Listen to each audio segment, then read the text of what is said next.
Madam President, we're going to have a historic vote this afternoon, historic at least in recent history, because for the first time in 3-4 years, we're going to pass a budget. At least I certainly hope so. It's historic because it was a budget that was arrived at, the process was not perfect, but it was arrived at fundamentally through negotiations, through discussions, through compromise between the chairman of the Senate Budget Committee and the chair of the House Budget Committee. And we finally are talking to each other. I think this agreement is important. I think this vote is important for really three basic reasons. One is that the agreement maintains the momentum of deficit reduction that has been in place here since the summer of 2011 when the Budget Control Act was passed. In fact, rather than breaking the budget numbers, it actually improves in terms of deficit reduction by some $22 billion. And it maintains, as I said, the momentum.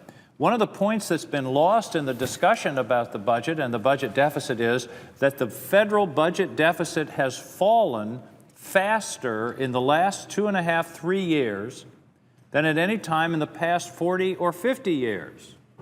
It has fallen from almost 10% of GDP to under 4% of GDP over the past 2.5 years. That's progress. I think one of the problems we have around here often is that we don't know how to declare victory. We don't celebrate our successes. I'm not prepared to declare victory in the fight for fiscal responsibility, but I am prepared to declare progress. And I think that's what we've made when we had more than $1 trillion deficits that have been cut more than in half. So the first reason I think this bill should be supported is that it is not a budget buster by any means.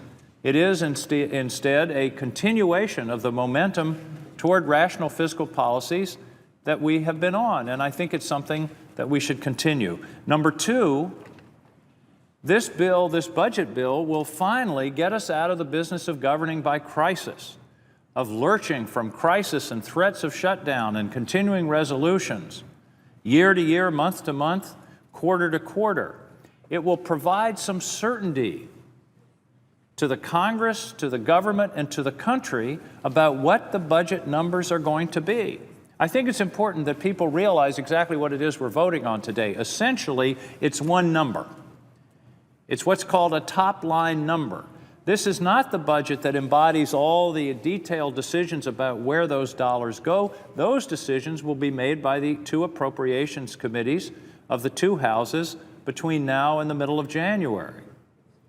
But by providing a number, those committees now know what their targets are. They know what their limits are. They know what they have to work with, and it will enable them to make the kind of decisions of priorities and spending that we should have been making all along. But by governing by continuing resolution, essentially what we're doing is using last year's priorities and the year before and the year before that. And then, of course, the sequester on top of a continuing resolution is really a double budgetary whammy, because the sequester is a cut. That's difficult enough to deal with, but it's a cut that was designed to be stupid, and it succeeded. It was designed to be so unacceptable that the Congress would feel that they had to find an alternative. Unfortunately, this past March, that didn't happen. So the sequester went into place, which was across-the-board cuts by account.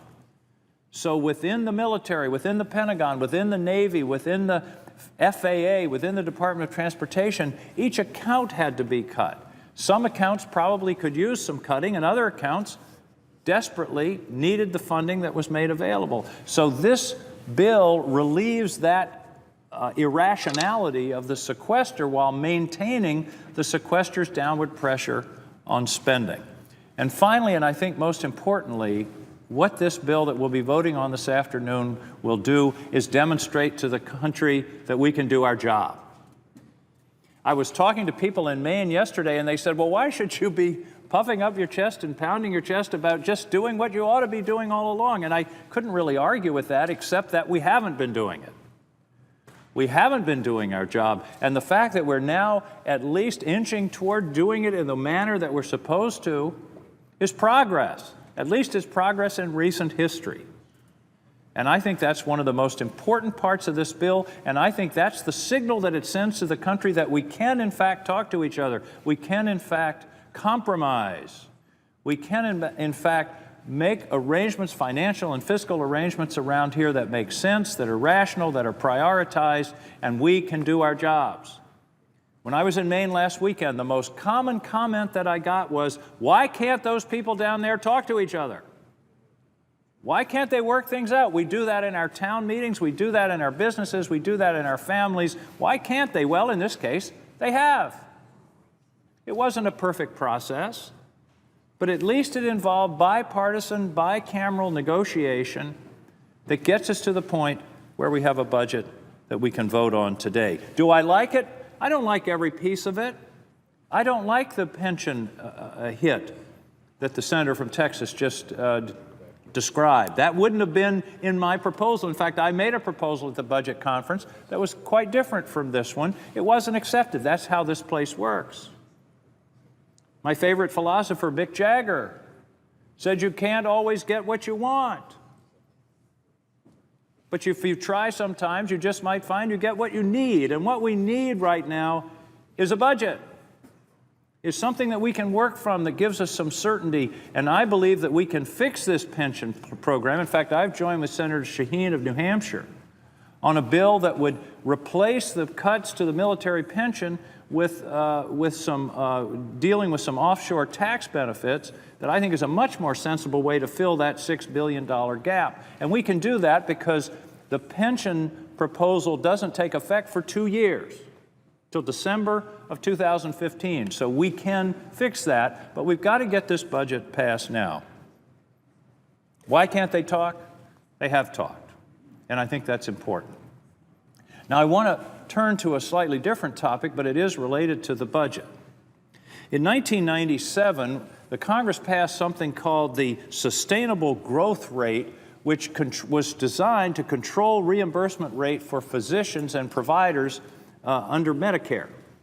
The problem is it's turned into a monster that reduces physician fees to the point where they won't serve Medicare patients unless it's fixed.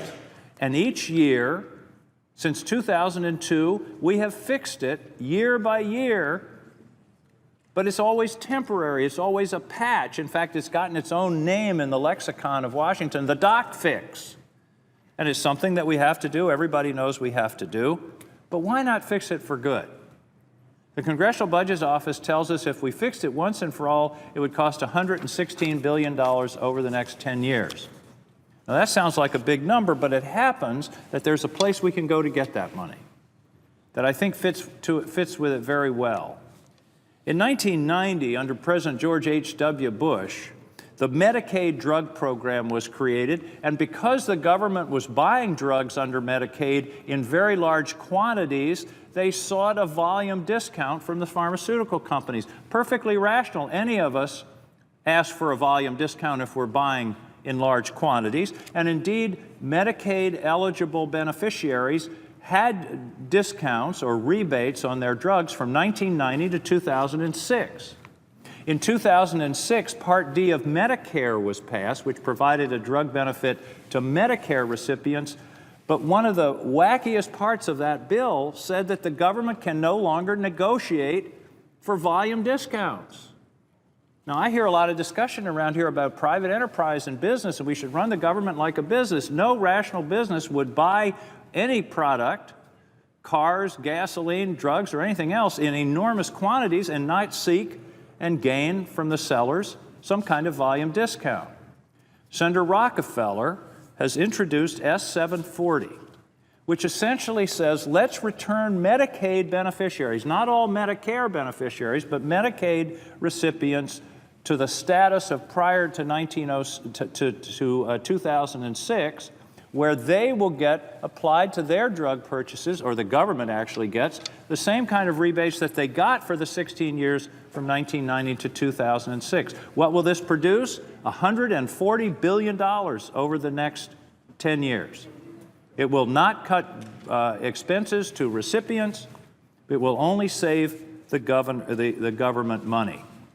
It just seems to me that this is a sensible way to fix the doc fix once and for all, and to do something that makes sense for the taxpayers, which is acquire for them volume discounts, volume rebates that are available today for other Medicaid recipients who aren't under Medicare and for the VA, and it just puts them on the same status. These so-called dual eligibles, people who are eligible for Medicaid and Medicare. Just this change would save $140 billion. It would enable us to fix the doc fix permanently, and it would also contribute about $30 billion to deficit reduction over the next 10 years. Madam President, I think we do have a historic opportunity this afternoon to pass a budget. The first budget, by the way, produced by a divided Congress, where the two houses were in different political hands, the first budget produced by a divided Congress since 1986. And I think that is an achievement. It's something that a month ago I wouldn't have bet too much on, but I'm really appreciative and admiring of Chairman Murray and Chairman Ryan for coming together, putting their ideological issues aside, coming up with an arrangement, an agreement that allows us to have some certainty and can signal to the country that we are, in fact, capable of doing the most fundamental responsibility we have, which is to pass a budget. Madam President, I yield the floor.